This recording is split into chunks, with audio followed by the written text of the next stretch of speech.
Salut l'équipe! Vous le voyez, c'est pas le décor habituel. En sachant le titre de la vidéo, vous avez sans doute une partie de l'explication.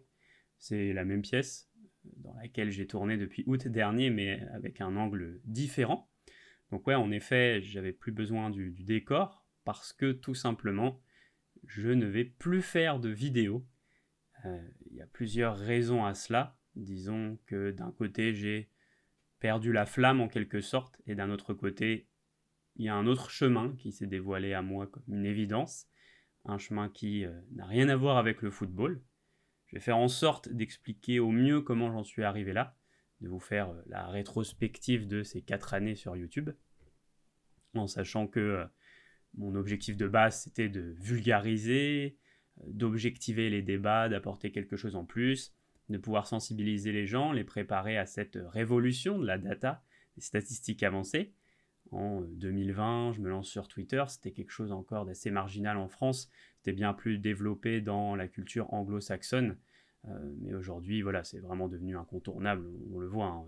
Les clubs qui ont mis du temps à se mettre à la page ont eu un petit peu de mal au niveau de leur direction sportive le plus souvent. Tout ça, je l'explique dans une vidéo voilà, où je raconte la trame, les backstage de DataFoot, une vidéo qui est déjà sortie, donc n'hésitez pas à aller la voir si vous voulez en savoir plus là-dessus. Maintenant, comment j'en suis arrivé aujourd'hui à vouloir arrêter? Je vais commencer par le négatif. Dans un premier temps, je dirais l'exposition, tout simplement.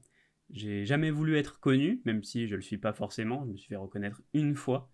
Et encore, c'est juste, je crois que c'était quelqu'un qui était venu mettre la fibre là où j'habitais et qui m'a dit mais vous avez pas un compte Twitter et une chaîne YouTube?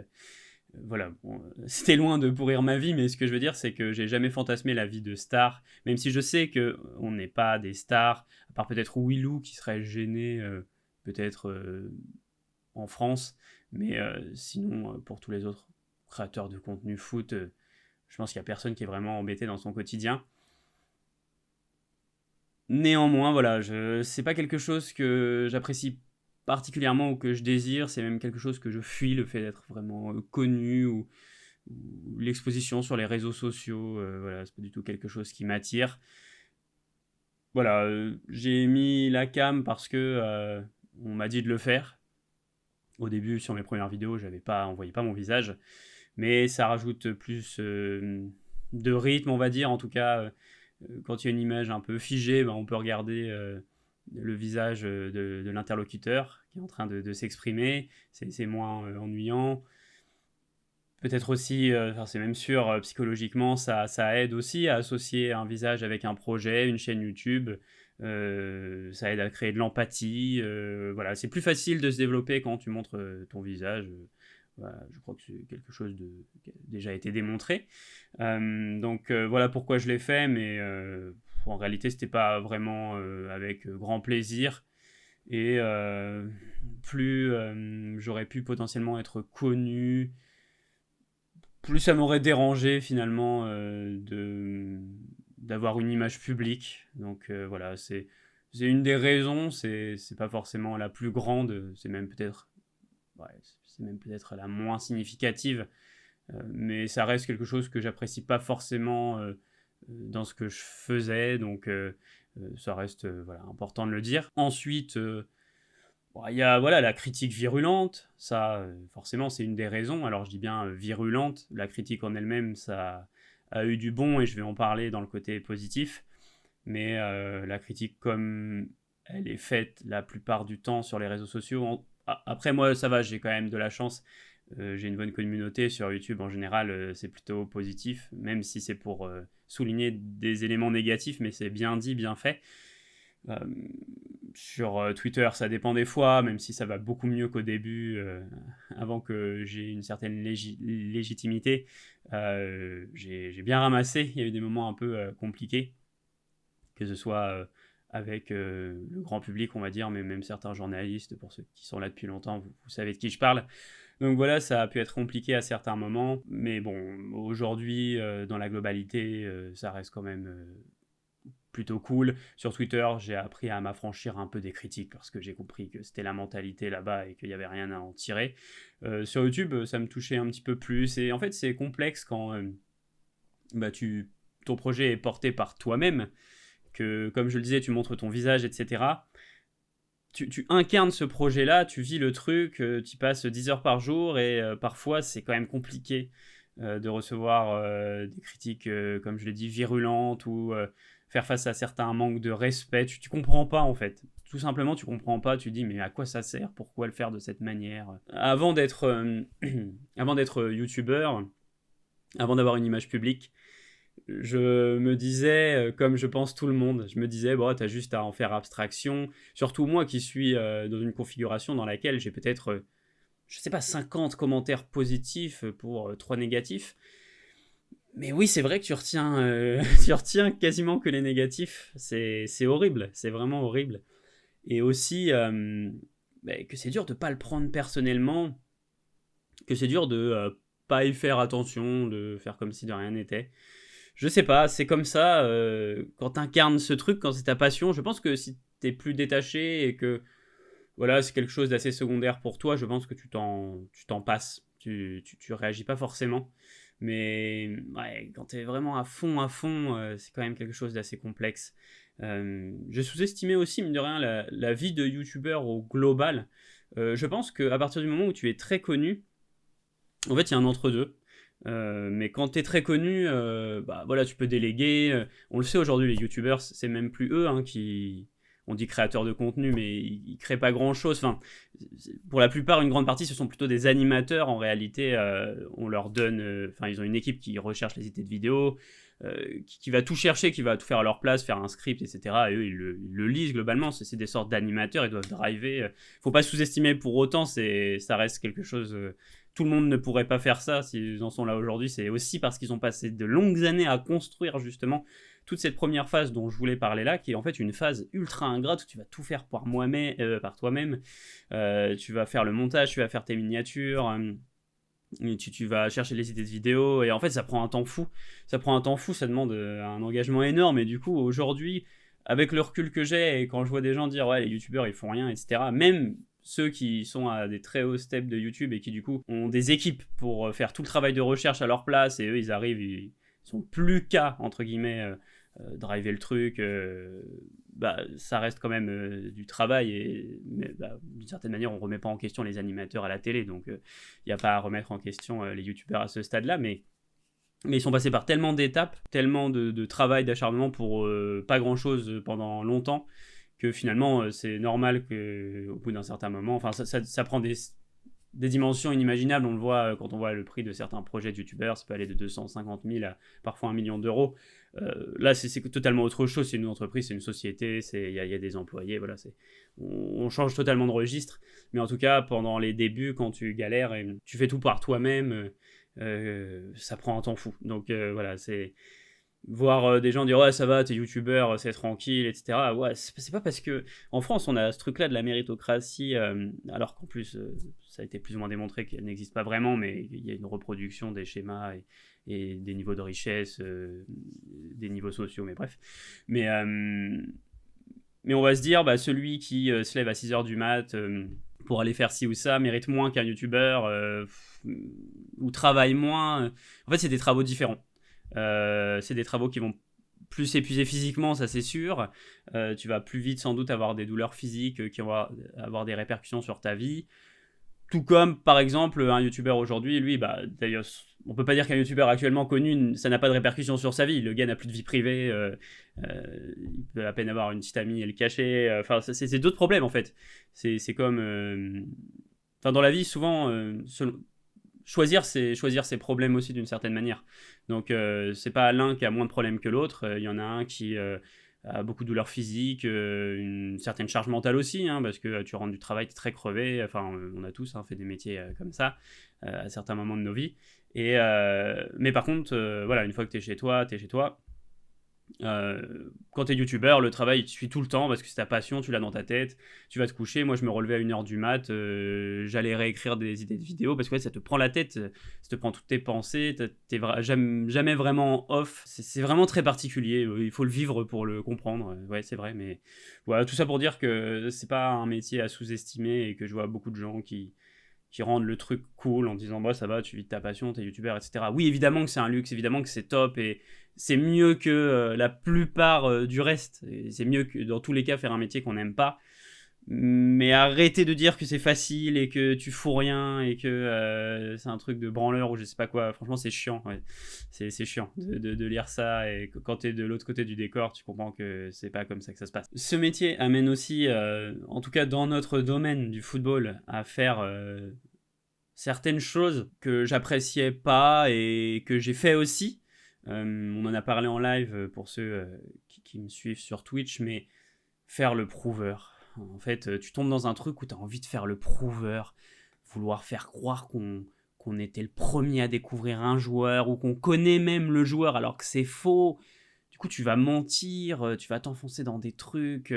Ouais, regardez qui j'ai découvert. En fait, tu as juste lu un thread Twitter d'un mec qui, lui, l'a découvert. Et tu fais croire que ça vient de toi.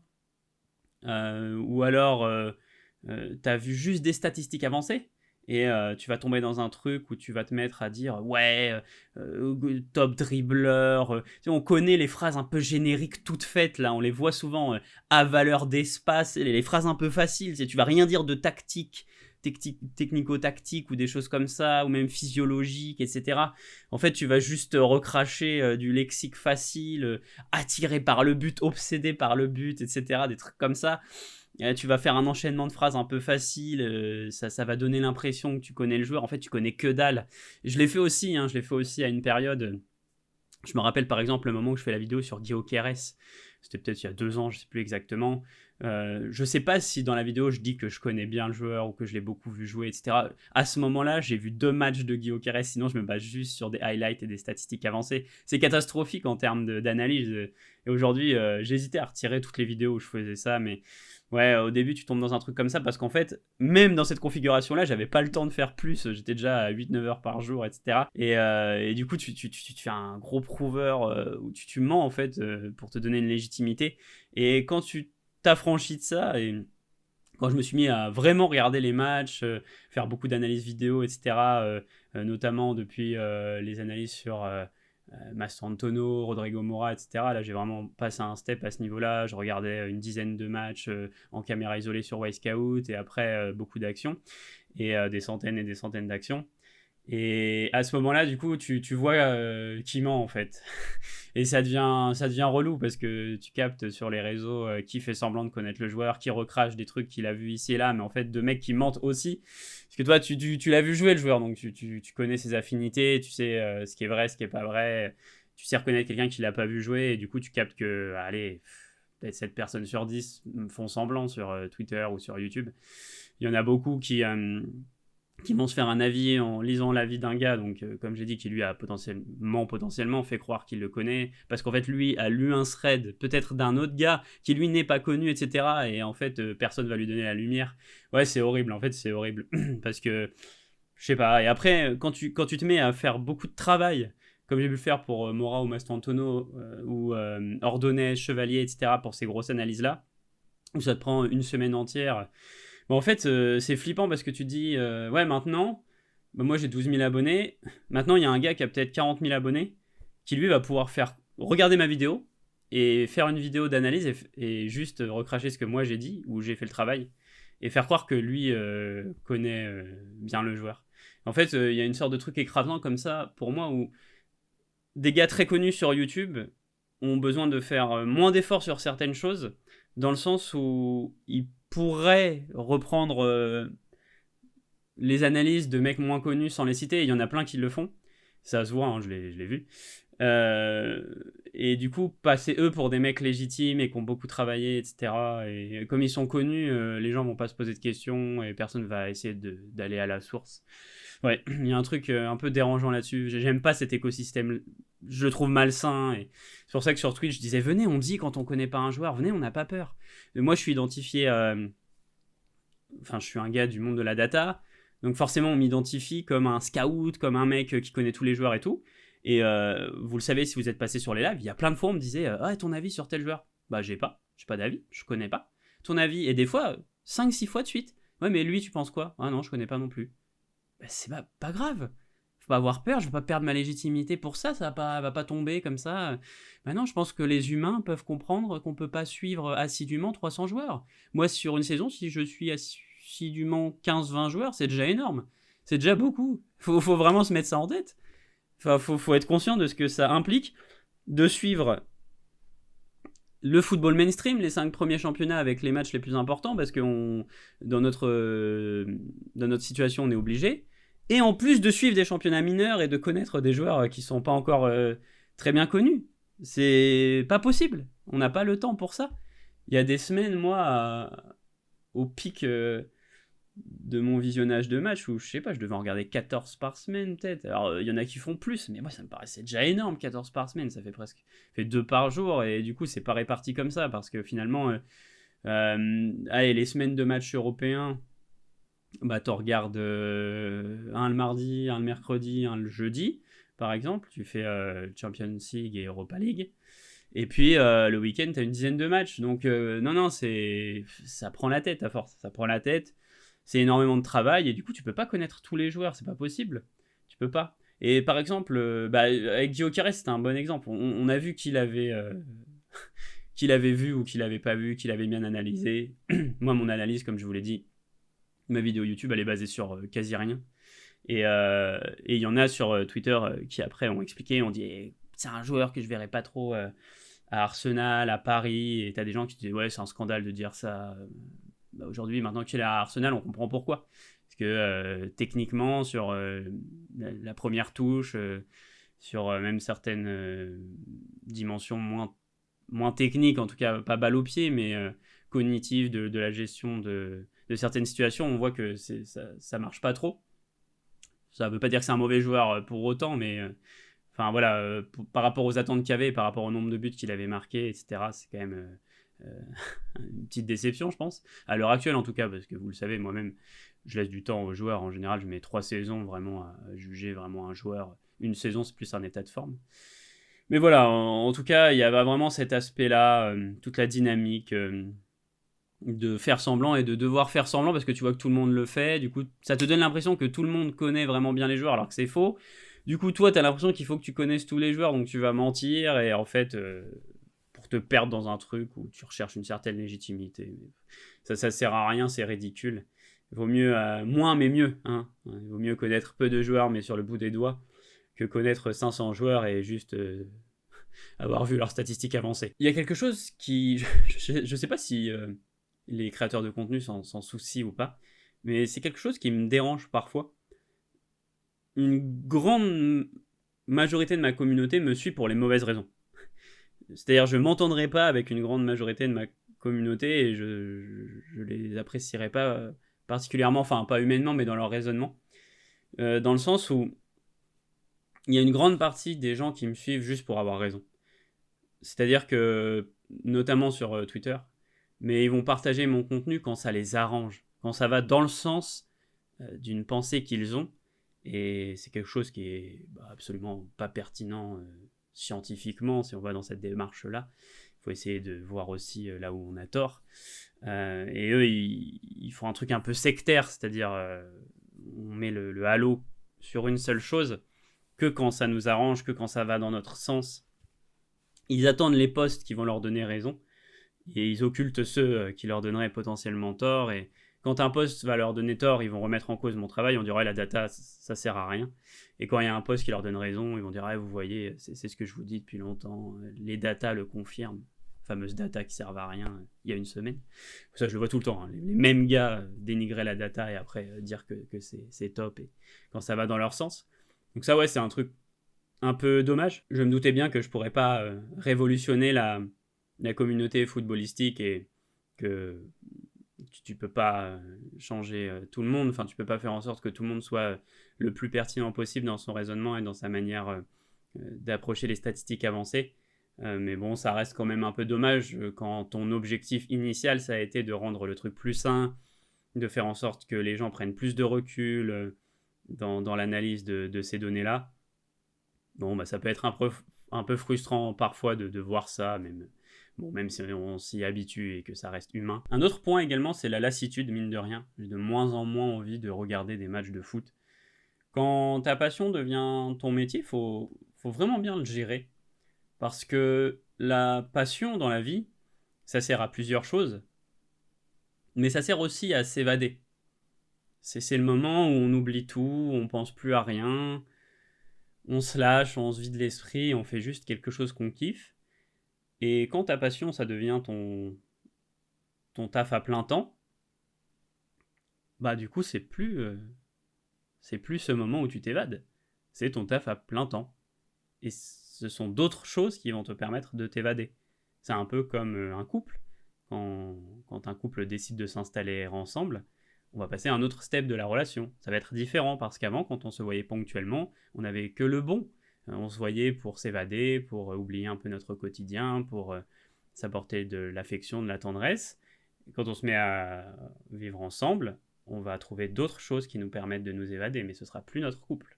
Enfin, différemment en tout cas. Il va falloir se réinventer, être un peu malin. C'est la même chose. C'est-à-dire que forcément, à force de bouffer des matchs et des matchs et des matchs, il y a une sorte d'overdose. Et même pour les matchs de mon équipe, le Paris Saint-Germain, avant, je pouvais pas rater un seul match. J'avais carrément je me rappelle, avec mon ex-copine, j'avais un Excel auquel elle pouvait avoir accès, enfin un drive, avec les jours où il y a des matchs, et en rouge quand il faut absolument pas que je le rate, orange, ça m'embêterait vraiment de le rater, jaune, ça va, on peut faire un truc et tout. Là, si je rate un match, allez, ça m'embêterait peut-être de rater des matchs à élimination directe en Ligue des Champions. À la limite, et peut-être le PSG-OM, quoi. Oh, le reste, maintenant, c'est pas grave du tout. Je passais un mois sans regarder de match, ça va pas du tout me manquer. Donc ouais, ça m'a un peu dépassionné. C'est tragique, c'est tragique d'une certaine manière, mais peut-être qu'en arrêtant aussi, je vais reprendre goût au fur et à mesure et je vais revenir où j'en étais avant de commencer ce projet-là, DataFoot. Et ça m'allait très bien, sans tous ces excès-là, ces excès de consommation de matchs. Et puis même à force, plus t'en regardes, plus je trouve moins t'es pertinent dans tes analyses. Des fois, c'est trop. Il y avait des journées où je regardais 4 matchs. Pour certains, ça paraît peut-être rien, mais moi, au bout du 4e match, j'avais la tête comme ça. Je regardais, mais je pensais à moitié à autre chose. J'étais plus dans le truc. J'avais vraiment du mal à me concentrer, etc. Donc, ouais, c'est forcément une des conséquences de ce projet-là. Une autre, c'est une des raisons qui fait aussi que j'arrête, la principale, c'est que j'arrive pas à en vivre, hein, tout simplement. Ça, j'en ai déjà parlé plusieurs fois. Il y a plusieurs raisons qui peuvent expliquer ça. Le fait que, comme vous le savez, si vous me suivez depuis un moment et que vous regardez mes vidéos, mes YouTube, m'a bloqué la monétisation parce que à l'époque, ma chaîne YouTube était reliée à une société qui n'existe plus. J'ai essayé de la lier à une autre société, mais il y a certaines choses qui passent pas, notamment sur les documents fiscaux, c'est un enfer. Tout est en anglais, bon, j'arrive à parler anglais, hein, mais ils te répondent à 3h du mat par mail, ils veulent pas accepter certains documents fiscaux, parce que moi, actuellement, je suis en micro-entreprise, elle n'est pas domiciliée chez moi, elle est domiciliée chez des gens de ma famille, et du coup, eux, il faut qu'ils donnent des attestations sur l'honneur, etc., de domiciliation. Bon, ils ont l'air de s'en foutre totalement aux États-Unis, ils comprennent pas du tout ce que c'est. Donc du coup, ils officialisent pas le fait que c'est OK. Et du coup, je peux pas retirer l'argent que j'avais déjà généré sur YouTube, on parle de 500 € environ, et je ne peux plus en régénérer. L'autre conséquence de ça, c'est que quand tu es monétisé sur YouTube, tu es beaucoup plus mis en avant. Moi, je suis quasi shadowban. Il y a plein de gens qui me suivent, y compris des amis à moi, qui ont la cloche et qui me disent je vois jamais quand tu sors une vidéo. Pour moi, ça faisait 6 mois que tu n'avais pas sorti de vidéo. C'est terrible. C'est terrible, t'es progressivement mis un peu de côté comme ça. Et voilà, j'ai vu mes vues ont dégringolé nettement à partir du moment où j'ai arrêté d'être monétisé. Donc voilà, c'est totalement démotivant. Tu travailles, je sais pas, une trentaine, une quarantaine d'heures sur une vidéo qui sera pas vue finalement, pas à la hauteur de ce que ça aurait pu être. Et en plus, ça te rapportera pas d'argent. Donc après, on pourrait me parler des sponsors, c'est vrai, mais moi, j'ai été uniquement approché par des sites de paris sportifs et par de la crypto-monnaie ou des faux maillots. Et du coup, il y a aucun de ces sponsors-là qui est en cohérence avec euh, ma manière de voir les choses. Je suis quelqu'un d'assez intègre, je pense. J'ai toujours essayé de maintenir une ligne de conduite en cohérence avec mes valeurs. Et je préfère devoir arrêter ce projet que de devoir vivre d'argent qui, selon moi, que je considérerais un peu comme de l'argent sale. D'une certaine manière, je ne veux pas vivre à travers... alors, la crypto-monnaie, c'est pas parce que je trouve ça particulièrement sale, parce que moi-même, je pense que je vais investir dedans à terme dans ma vie, mais tout simplement parce que j'ai pas envie d'inciter des gens à le faire. C'est quelque chose, faut s'être quand même pas mal renseigné, ça nécessite une certaine responsabilité. Et même si tu le dis, pour moi c'est un peu facile de le dire, c'est comme pour les paris sportifs. Oui, attention, les mineurs, voilà, c'est interdit aux mineurs, faites gaffe. C'est comme dire à des gens de pas fumer. Enfin, ils vont le faire quand même en fait. Ça sert à rien, ça. C'est des phrases qui servent à rien. On se rassure en faisant ça, mais ça sert à que dalle, tout le monde le sait. Et j'ai pu voir des gens de mon entourage, voilà, j'ai pu voir des gens souffrir des paris sportifs, souffrir profondément, hein, ruiner leur vie à cause de ça. Donc il n'y a aucun monde où je risque d'en faire la promotion, et même en essayant de faussement me rassurer en disant oui mais bon j'ai dit que c'était interdit aux mineurs, que c'était dangereux. Non, voilà. Ça changera que dalle. Il y a L'argent ça attire, l'argent c'est le nerf de ce monde, c'est le mal de ce monde aussi d'une certaine manière. Ça, c'est quelque chose qui représente bien l'homme, l'argent. Je sais pas, l'être humain, dans toute sa noirceur un peu. Et, euh, et du coup, n'importe quel, même mineur qui va prendre la carte de ses parents, je sais pas, ou même quelqu'un qui va voir un coup d'opportunité en se disant ah ouais, trop bien, mon premier pari est remboursé, etc. Et en fait, il va mettre un premier pied dedans, et c'est ce premier pied qu'il faut jamais mettre. Il faut jamais inciter des gens à aller là-dedans. Une fois que tu as mis le pied, bah, c'est bon, tu rentres dans un engrenage. Puis alors, ils te présentent ça, les sites de paris sportifs, ils te présentent le truc en te disant, enfin personnellement, hein, je sais pas pour les autres créateurs, que tu vas récupérer un pourcentage des pertes des gens que tu fais venir. C'est-à-dire, les gens, ils viennent avec ton lien, et quand ils vont perdre de l'argent, toi, tu vas récupérer un pourcentage dessus. Mais c'est quel genre de truc diabolique, ça, c'est horrible. C'est totalement horrible de faire ça. Donc non, c'était hors de question. C'était vraiment hors de question. Et puis, ouais, crypto-monnaie, je trouvais ça dangereux au niveau des responsabilités. Truc de faux maillots, moi-même j'ai pu acheter des faux maillots dans ma vie, c'est pas vraiment la question. Je trouve que les maillots sont hors de prix, beaucoup trop chers. Mais même chose, ça reste illégal et j'ai pas envie d'inciter les gens à faire quelque chose d'illégal qui pourrait avoir des répercussions sur eux. Donc, pour moi, c'est un peu bizarre. Je comprends pas forcément l'intérêt. Donc voilà, j'en assume les responsabilités. Je serais allé au bout de ma ligne de conduite. Voilà, j'aurais pas réussi à en vivre, j'aurais refusé beaucoup d'offres. Et du coup, comme je l'ai toujours pensé, je préfère arrêter que de me forcer à faire des choses qui ne vont pas dans mon système de valeurs. Au-delà de ça, il y a forcément une corrélation à faire entre du coup, le fait que ça ne me rapporte pas nécessairement d'argent. Alors, bon, si vous avez regardé ma précédente vidéo où je raconte l'histoire de DataFoot, j'ai déjà gagné de l'argent avec ce projet. Hein. J'ai travaillé avec des agents, j'ai travaillé avec des médias, j'ai déjà touché de l'argent avec ce projet. Mais c'est beaucoup trop ponctuel, c'est beaucoup trop rare, c'est pas assez récurrent, c'est pas assez d'argent pour pouvoir en vivre. Et du coup, quand je parle de la crypto-monnaie, des paris sportifs, etc., c'est qu'eux, ils arrivent avec des grosses sommes. Voilà, ils connaissent un peu leur karaté, ils savent que ça va te donner envie d'y aller.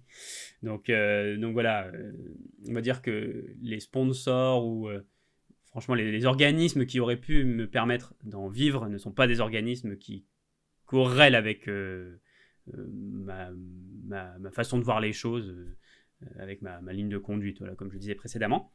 Mais du coup, quand on fait le lien entre ça et les coûts que peuvent engendrer ce type d'activité, rien que l'investissement sur Wisecout par exemple, c'est à peu près 800 € par an.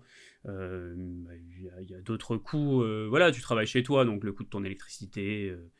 Il y a pas mal de choses à prendre en compte. Comme tu es chez toi, il y a aussi en hiver le chauffage. Tu vas pas forcément chauffer de cette manière-là si tu travailles ailleurs. Du coup, t'es pas chez toi, donc à la limite, tu as besoin de chauffer peut-être une heure avant d'arriver, mais voilà. Donc il y a plusieurs choses comme ça auxquelles il faut penser. Et puis il y a tout le temps investi J'avais essayé de compter une fois, même si c'était juste, par exemple, 10 € de l'heure net, sur le nombre d'heures que j'ai travaillé sur ce projet depuis 2020, quel était le manque à gagner, combien j'aurais pu gagner si j'étais payé juste 10 € de l'heure. Mais en fait, quand j'ai fait le calcul, ça m'a mis la nausée presque, donc j'ai préféré arrêter. Parce que, en fait, tu vois, le manque à gagner, il est totalement fou, mais c'est pas quelque chose qui me paraissait particulièrement gênant jusqu'à présent, parce que quand c'est ta passion, voilà, t'es à 200%, et voilà, tu te dis, bah, ça paiera un jour, ça paiera un jour, ça paiera un jour. Jusqu'au moment où t'as beaucoup trop tiré sur la corde, où ça commence à t'épuiser. Et là, ça commence à être voilà, dur. Malgré tout, il y avait du positif quand même. Et ça reste important d'en parler. Tout d'abord, votre soutien à vous, aux abonnés, aux fidèles. Alors, je ne vais pas citer les noms parce que je m'en voudrais trop d'en oublier. Mais je vous vois, voilà, les gars qui sont là depuis les premières vidéos YouTube ou qui sont tout le temps là dans les commentaires, même sur Twitter. Il y a peut-être, je dirais, aller entre une trentaine, quarantaine de personnes que je vois revenir régulièrement. Il y a aussi les gars qui étaient là régulièrement sur Twitch. Et Twitch, c'est vraiment, même si je vous l'ai dit, l'exposition publique, j'apprécie pas forcément. Mais Twitch, il y a un petit côté intimiste. En général, on était une vingtaine, une trentaine. On pouvait discuter, c'était un petit moment à part. C'était très sympa. Je suis déçu d'une certaine manière de ne pas avoir pu plus développer le côté Twitch. Mais il y avait, voilà, comme vous le savez, le fait que je n'arrive pas à en vivre fait que je ne peux jamais avoir un appartement à mon nom, puisque je ne dégage pas de salaire. Donc j'ai toujours dû vivre en coloc avec des amis à moi. Hein, là, depuis 2020, j'enchaîne les colocs. Vous voyez, il y a des caisses derrière. Je ne sais pas si vous voyez. Mais enfin, là, dans la chambre, j'ai tous mes cartons, tous mes trucs. Et je suis littéralement sans domicile fixe. J'ai pas de domicile fixe. Je dois changer l'adresse tous les ans sur tous les organismes administratifs, etc. Les impôts, même ma mutuelle, les assurances et tout. Je suis obligé de tout changer, toutes les adresses, etc. C'est assez laborieux, mais bref. Donc, ouais, voilà, je vis de coloc en coloc. Et quand tu es dans une coloc, bah, tu peux pas faire la même chose que quand tu es tout seul. Tu peux pas lancer des live Twitch tous les soirs parce que bah, ils vont t'entendre parler, que ça va gêner s'ils veulent dormir, que toi, tu as besoin qu'il n'y ait pas de bruit et que bah, c'est important qu'ils puissent faire leur vie, même si mes amis sont extrêmement compréhensifs et essaient de faire du mieux possible pour que. Enfin, ils ont toujours essayé de faire du mieux possible pour que je puisse développer ma chaîne. Mais voilà, il y a aussi parfois un entre-deux à trouver. Et ça reste une réalité. C'est pas pareil quand t'es seul dans ton appart que quand t'es en coloc. Et puis comme c'est tes amis, tu veux pas forcément les embêter, etc. Mais voilà, j'ai eu énormément de soutien des gens fidèles et je vous remercie infiniment parce que c'est grâce à vous notamment, hein, que c'est grâce aux gens comme ça que tu tiens et que tu te dis allez, il y a quand même des gens qui te soutiennent, qui te donnent de la force. Tous ceux qui m'ont dit pendant toutes ces années que j'étais sous-coté, que je méritais plus. Alors à la fin, ça devient presque relou parce que tu te dis bah si je mérite plus, pourquoi j'ai pas plus, tu vois. À la fin, tu te dis non, je suis pas sûr que je mérite plus finalement. Mais en tout cas, ces gens-là, je les appelle mes ultras. C'est des mecs qui croiront toujours en toi, etc. Et c'est les premiers là qui vont être déçus, j'imagine, du fait que j'arrête. Donc voilà, une grande pensée pour vous et 1 million de remerciements. Vraiment, c'est vous qui avez fait tenir le projet sans aucun doute. Quelque chose aussi d'assez cool, c'est que vous l'ignorez peut-être, mais j'ai aidé pas mal d'étudiants. Je pense que j'ai aidé une trentaine d'étudiants. Ça a commencé il y a assez longtemps déjà. En fait, des fois, voilà, je vais recevoir un mail d'un étudiant, souvent en master, en doctorat, qui me dit bah voilà, j'ai une thèse, j'ai besoin d'interviewer, en tout cas de questionner une personne qui est dans ce milieu-là, de le questionner, d'en apprendre plus sur les statistiques avancées. Et du coup, à chaque fois, j'essayais de leur dégager le plus de temps possible, une entrevue d'une heure minimum, voilà, des fois 2 heures. Parce que mon ex-copine avait fait un master, j'ai pu voir à quel point c'était éprouvant, et même j'ai des proches qui ont été dans cette situation-là, de devoir faire des thèses, etc. Parfois c'est très dur, donc c'est la moindre des choses de pouvoir les aider, et ça c'était vraiment quelque chose de très enrichissant. C'est le but même de ma vie tout court. Je ne me sens bien que quand je me sens utile pour l'autre. Je vois pas comment se sentir bien autrement, ça peut pas être par l'argent, en tout cas pour moi, pour des choses superficielles ou quoi, c'est forcément par le fait d'aider l'être humain à être meilleur ou d'avoir une vie meilleure, et là en l'occurrence du coup d'être une petite pierre à l'édifice de sa réussite de thèse, et qu'après il puisse aller dans le domaine qu'il souhaite et être heureux. Donc ouais, ça, j'étais profondément heureux de ça. En plus, sachant que moi, j'ai même pas fait d'études dans le domaine, comme vous le savez, je suis autodidacte. Donc bon, ça fait toujours plaisir de se dire, ouais, des gens en master, en doctorat vont vouloir que je les aide, alors que moi, j'ai même pas d'études là-dedans. Donc non, c'est quand même cool pour... ça fait travailler sur le sentiment d'illégitimité. Je me suis longtemps senti illégitime, et même encore aujourd'hui, j'ai un peu le syndrome de l'imposteur, etc. Et d'avoir des gens qui t'accordent du crédit de cette manière, franchement, ça fait du bien. Au-delà de ça, il y a aussi forcément les autres créateurs, donc même chose. Si je les cite, je vais avoir peur d'en oublier, mais je pense forcément à Talk My Football. Ça a été peut-être le premier gros créateur de contenu qui m'a tendu la main et qui m'a donné de l'exposition. Pour ceux qui n'ont pas vu la vidéo, il a une vidéo sur sa chaîne avec moi. C'est une sorte d'échange d'une heure et demie sur les statistiques avancées, pour aider les gens à mieux les comprendre, pour en parler un peu, parler de mon expérience. Alors, c'était il y a 2 ans. Mais ouais, ça reste quand même une des plus grosses figures dans les créateurs de contenu de notre milieu. Et quelqu'un de très accessible, qui m'a toujours répondu par message, avec qui on a échangé pas mal de fois, toujours bienveillant, gentil.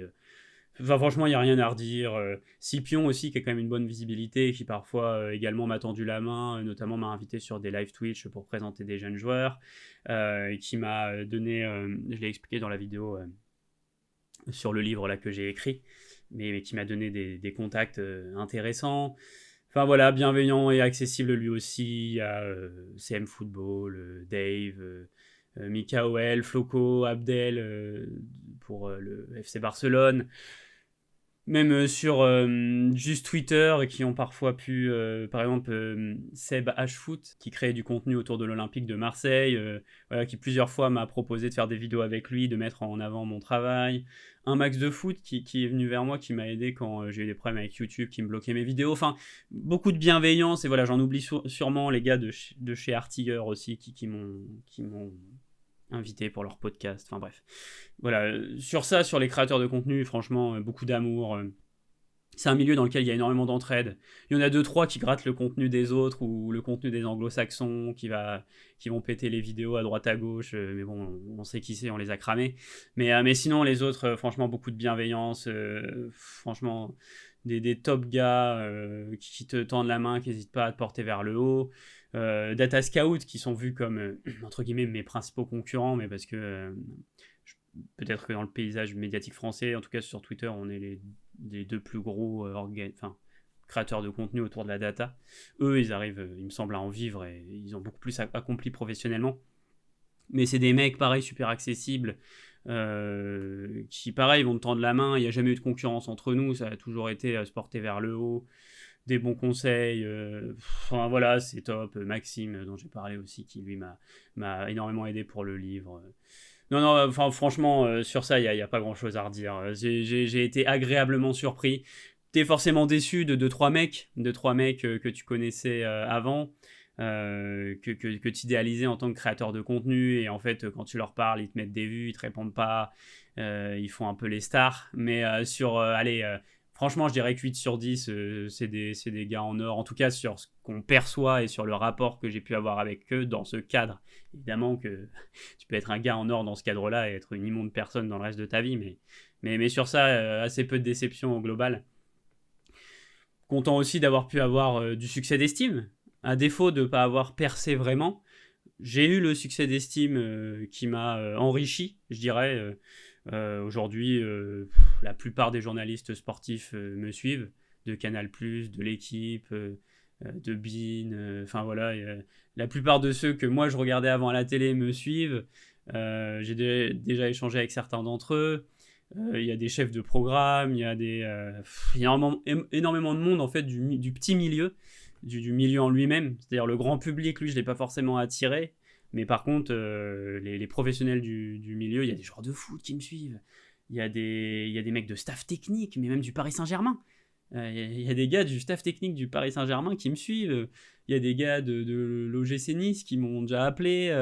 Ouais, voilà, on a besoin d'infos sur les statistiques avancées pour... C'était les coups de pied arrêtés à l'époque, est-ce que tu peux nous aider, etc. Enfin, ultra enrichissant, enfin, ça fait du bien. Surtout quand t'as ce truc d'illégitimité, tu te dis, ouais, ok, putain, il y a une certaine reconnaissance. Je me rappelle aussi de Coparena, pour qui j'ai travaillé, pour qui j'ai écrit des articles, qui est maintenant SoFoot Arena, qui a été racheté, je crois. Mais à l'époque où Coparena vient me démarcher, où ils me disent on veut que tu intègres l'équipe, mais pour moi c'est de la folie. Il y a Raphaël Cosmidis, il y a Florent Tonuti qui sont des super analystes, et j'en passe. Hein. Pour moi c'était les Avengers. Et au moment où ils disent viens dans l'équipe, mais je crois que j'avais eu les larmes aux yeux, j'avais appelé toute ma famille, etc. J'avais dit mais Coparena, vous vous rendez pas compte, etc. Je me souviendrai toujours de ces moments-là, j'étais trop heureux. Et ouais, non, vraiment, le fait que des gens que tu aies pu admirer ou que tu aies pu suivre, après, eux, te rendent cette estime que tu as pour eux, c'est indescriptible. Voilà, ils viennent, ils disent ah, on adore ton travail. Tu fais ah ouais, toi, t'adores mon travail. C'est exceptionnel, quoi. Donc ouais, non, le succès d'estime, ça, il n'y a aucun doute. J'aurais au moins eu cet accomplissement-là comment à retenir, on va dire, au-delà du grand public. Il y a eu le succès d'estime et j'en ai été très, très satisfait à ce niveau-là. J'ai beaucoup de mal à être fier de moi dans la vie, à m'attribuer des mérites ou des succès. Et ça reste le genre de choses qui sont importantes. J'essaie des fois d'y repenser. Parce que là, avant de faire cette vidéo, enfin ça fait un moment là du coup que je sais que je vais arrêter, ça fait à peu près un mois. Et je me disais, putain, j'ai rien accompli, c'est terrible, j'ai rien accompli, j'ai rien fait. Et ça reste important, en réécrivant, j'ai essayé de noter après les choses que j'avais pu faire, etc. Et de me dire, mec, c'est beaucoup déjà. Franchement, c'est pas mal. C'est pas mal. T'as travaillé, t'es passé sur RMC Sport, t'as travaillé avec Coparena, j'ai fait une chronique pour la Ligue 1 sur Twitch. J'ai été approché par TF1, je sais pas si je vous l'avais dit. TF1, carrément, le directeur des programmes de l'innovation de TF1 qui m'appelle, à l'époque c'était pour l'Euro, pour préparer tout un projet sur lequel j'avais commencé à travailler pour qu'on me dise au final que c'est mort parce que le directeur des projets qui était au-dessus de lui trouvait que c'était trop technique, que c'était pas assez mainstream pour TF1. Bon, c'est dommage, mais non, ouais, faut quand même se poser un peu et se dire, non, ok, il y a eu du contenu, même si j'en retire pas forcément de fierté parce que comme ça, j'ai un peu de mal à être fier de moi, mais objectivement, je peux pas dire que j'ai rien fait et qu'il y a rien à en retenir, c'est pas possible. Donc voilà, ça reste forcément un bon point. Un autre point qui m'a beaucoup apporté également, ce sont les avis différents, tout simplement. Tout à l'heure, je parlais de critique virulente, mais la critique en elle-même, c'est obligatoire parce que tu travailles tout seul. Tu travailles à ton propre compte, tu es créateur de contenu. Donc si tu t'enfonces dans des certitudes, si tu es trop sûr de ce que tu fais, mais on va jamais te remettre vraiment en question, alors à part si t'es parfait, que ton contenu il est tout le temps excellent, mais si c'est pas le cas, c'est important de le dire, et merci à ceux qui ont pu le dire aussi, parce qu'ils m'ont aidé à m'améliorer, aidé à me remettre en question. Il y a eu beaucoup de moments où je me disais je peux pas faire mieux, et où en fait à travers ce que vous pouviez me dire, je me disais en fait bah si je peux faire mieux en fait. La certitude chez l'être humain c'est un grand danger parce que c'est bien d'être sûr de soi, d'avoir confiance en soi, etc. Mais il y a une limite, voilà, avec l'excès de confiance, l'excès d'ego. Et voilà, le fait que tout le monde puisse un peu critiquer impunément sur les réseaux sociaux, ça a quand même un avantage, c'est que souvent il y a du vrai aussi, et que ça te permet de te remettre en question et d'améliorer ton contenu. Franchement, il y a pas mal de fois où je me disais, là j'ai sorti une super vidéo, et où vous me disiez, ouais d'habitude j'aime bien tes vidéos, mais là pas terrible, là le raisonnement, etc., pas super, et où je me disais, ah ouais, putain, ouais, ils ont raison. Du coup, ouais, t'as les boules parce que au début tu le prends forcément, enfin moi je le prenais un peu mal. Je prenais un peu mal, ça te fait une petite pointe, pas dans le sens où tu te dis ils ont tort, moi tu te dis, oh, et parce que tu préférerais presque être dans le déni, mais d'un côté c'est tellement utile et tellement important pour pouvoir progresser que voilà, selon moi c'est une des clés de ce métier-là, c'est de pouvoir entendre ce qu'on va te dire sans forcément tout de suite mettre ça dans la case oh non c'est une critique, ça sert à rien, je préfère écouter juste les gens qui me disent que c'est top, parce qu'en fait ça va plutôt être les gens qui vont te faire des critiques, qui vont t'aider à faire mieux, parce que ceux qui disent que c'est bien te donnent de la force, mais du coup t'as rien à améliorer. Donc ouais, franchement les avis différents, tout ça, merci beaucoup à ceux qui ont pu émettre des critiques pertinentes, parce que ça fait travailler sur soi-même, sur sa capacité à se remettre en question, à bousculer un petit peu ses certitudes, comme je le disais. Et c'est quelque chose qui, même humainement en tant que tel, est très important dans la vie au quotidien. Le dernier point positif que j'ai en tête, je dirais que ça m'a beaucoup apporté personnellement sur le volet de l'autonomie, mine de rien. L'indépendance, la capacité à être meilleur dans la gestion administrative. On sait que c'est quelque chose, en tout cas dans l'imaginaire collectif, c'est vu comme un point que les hommes fuient un peu.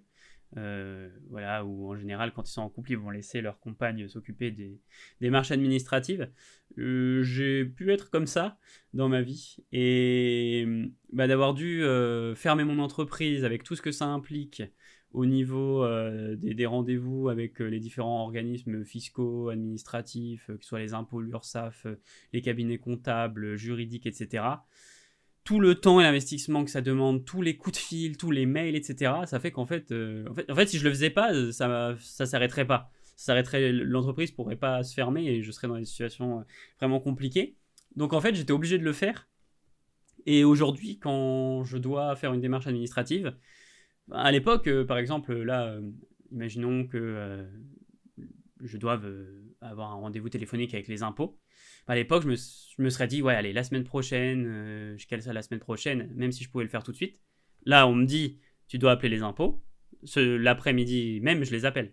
Donc, c'est quand même très différent. J'ai plus d'anxiété à le faire. Il y a beaucoup de gens qui sont un peu stressés au téléphone. Et pour les premières démarches administratives, j'avais cette petite boule de stress.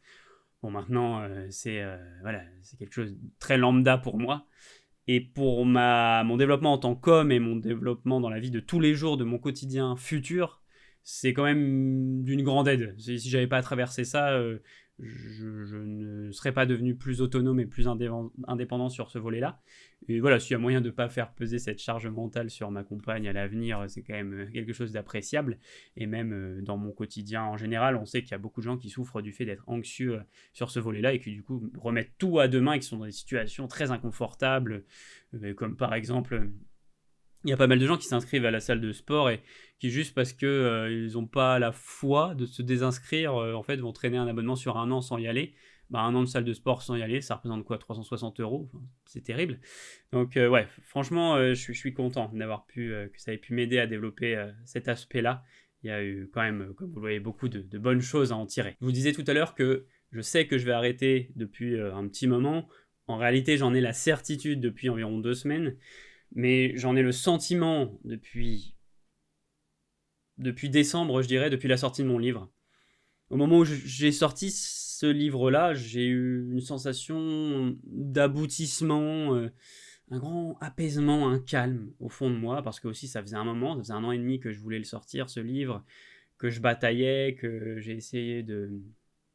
même chose pour ça aussi finalement, que je suis passé par plein de solutions, ça aussi ça m'a rendu encore plus autonome, ça m'a fait me démerder en fait, hein. C'est clairement le mot, puisque j'ai fait la couverture par moi-même, j'ai trouvé, je suis passé par l'auto-édition, je l'ai écrit, je l'ai mis en page, alors des gens m'ont aidé à le corriger, etc. Mais je veux dire, j'ai beaucoup fait tout seul aussi, et voilà, donc à la sortie de ce livre-là, c'est comme si j'étais arrivé au bout d'un projet.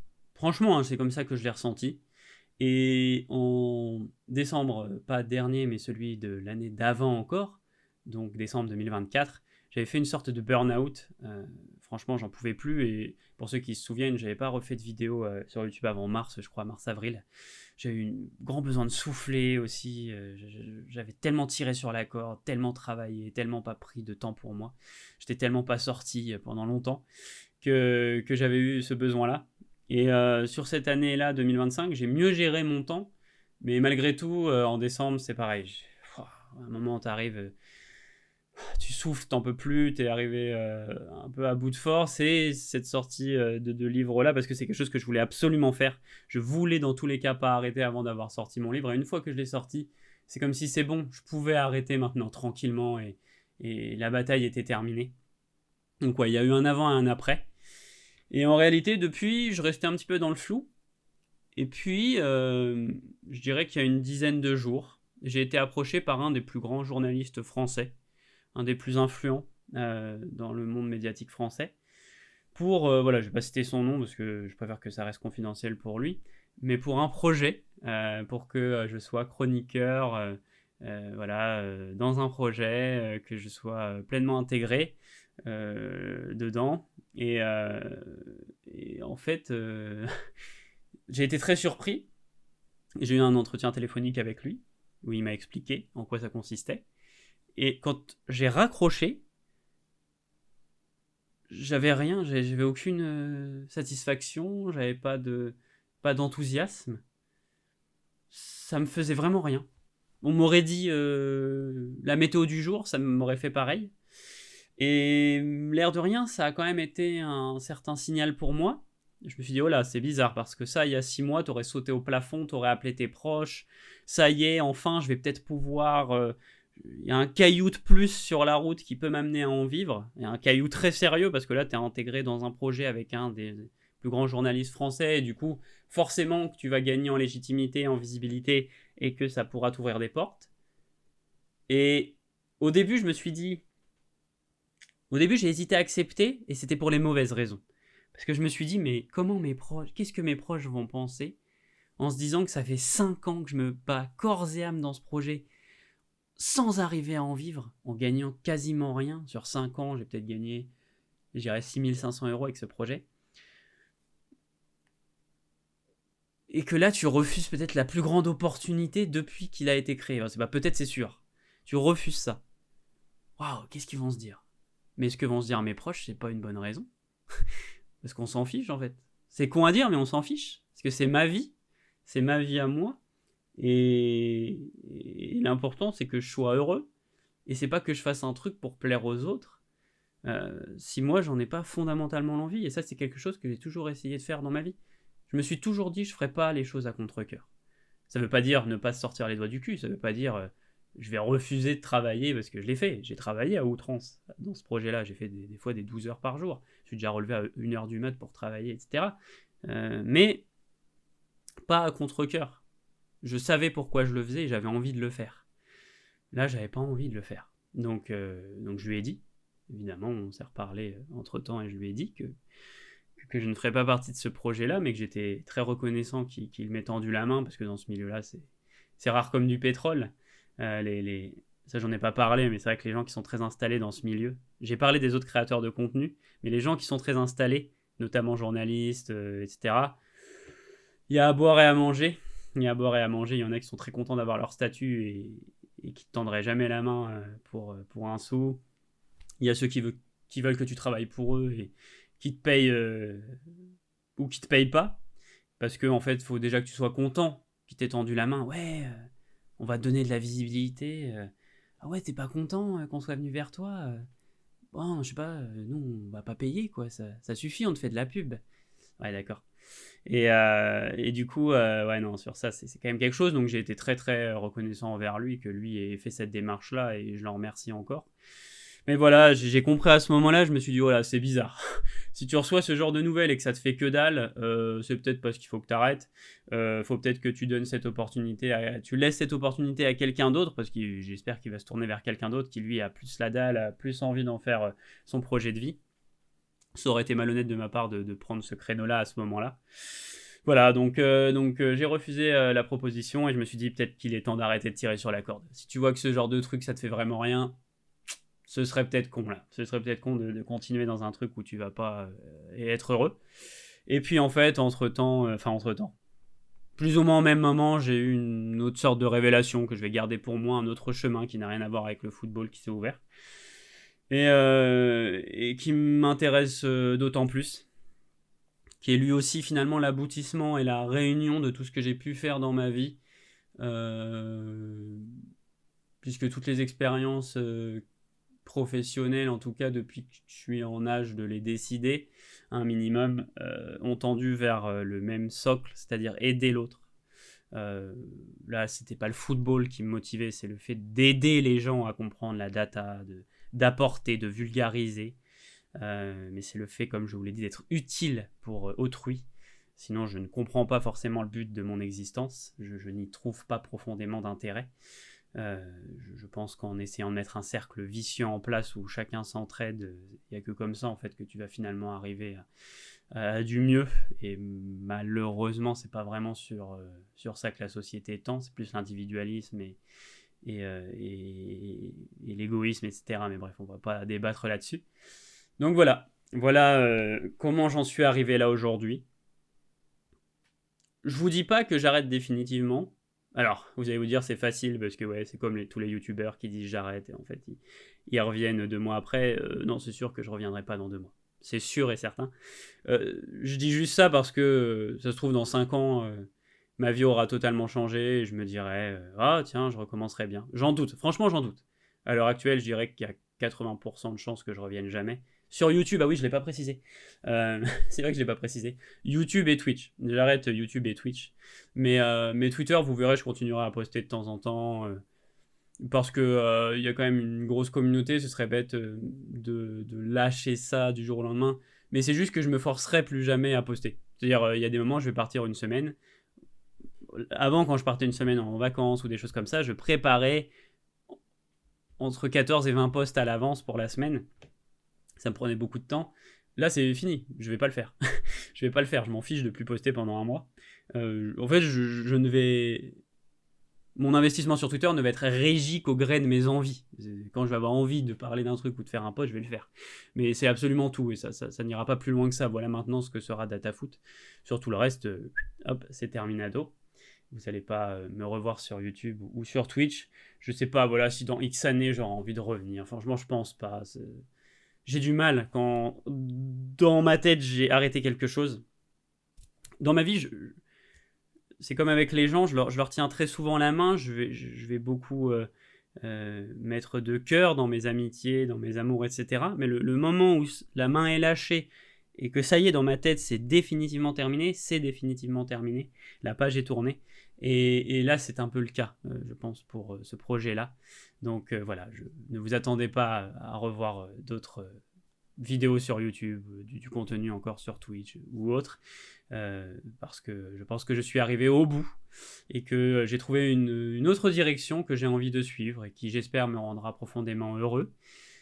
Voilà pour cette vidéo, elle était assez longue, c'était sans doute un peu décousu, il y a eu plus d'hésitation ici et là, je sais pas si c'était très fluide ou ça a été très pertinent. J'ai juste essayé de vous expliquer les raisons qui font que aujourd'hui je suis arrivé à bout de ce que j'ai pu donner, mais en gardant en tout cas tout le positif parce que je ne vois jamais une expérience comme un échec. Une expérience, c'est une expérience. Ça m'a apporté énormément de choses, comme je l'ai dit, ça m'a rendu plus autonome, ça m'a fait travailler sur le sentiment d'illégitimité, m'a fait travailler sur même le fait de pouvoir exposer mes arguments, les développer. Voilà, ça apporte tellement de choses. Ce serait innommable, voilà. Ça reste une expérience extrêmement enrichissante qui m'aura beaucoup fait grandir, qui m'aura rendu plus autonome. Et pour moi, un bon projet, c'est comme un bon film, c'est comme une belle relation d'amour. C'est aussi parfois une belle fin, bien savoir le terminer, ne pas tirer sur la corde inutilement. Et je sens que c'est ce que j'aurais fait si j'avais continué. Voilà, faut savoir mettre un terme parfois à quelque chose et pouvoir fermer, comme je vous l'ai dit, tourner la page et en ouvrir une nouvelle pour s'autoriser à vivre de nouvelles choses et s'ouvrir de nouveaux horizons, de nouvelles portes qui feront le chemin de notre avenir. Voilà, merci encore pour tout, infiniment, à tous ceux qui m'ont tendu la main. Comme disait Youssoupha, enfin il est encore en vie, donc comme l'a dit Youssoupha dans un de ses morceaux, merci à ceux qui m'ont tendu la main, merci à ceux qui m'ont aidé, et merci à ceux qui ont refusé de m'aider. Ils m'ont aidé à faire les choses moi-même. Donc voilà, dans tous les cas, merci à tous, merci à tout le monde. Je prends tout ce que vous avez pu me donner. Voilà, ça m'a énormément apporté. C'est dur et c'est bizarre de faire cette vidéo-là pour moi. Après tout ce temps-là, forcément, c'est quand même assez touchant, parce que ça a été une grande partie de ma vie, dans laquelle j'ai énormément galéré sur le plan personnel, psychologique. Je suis passé par les pires phases de ma vie. Voilà, j'en ai chié. Et j'en chie encore un peu aujourd'hui. Mais vous m'avez permis aussi d'avoir un échappatoire. J'ai eu ce projet voilà, c'était mon échappatoire. J'ai donné beaucoup de temps et beaucoup d'énergie. Et ça me permettait d'éviter de penser à d'autres choses plus moroses ou qui me rendaient plus malheureux.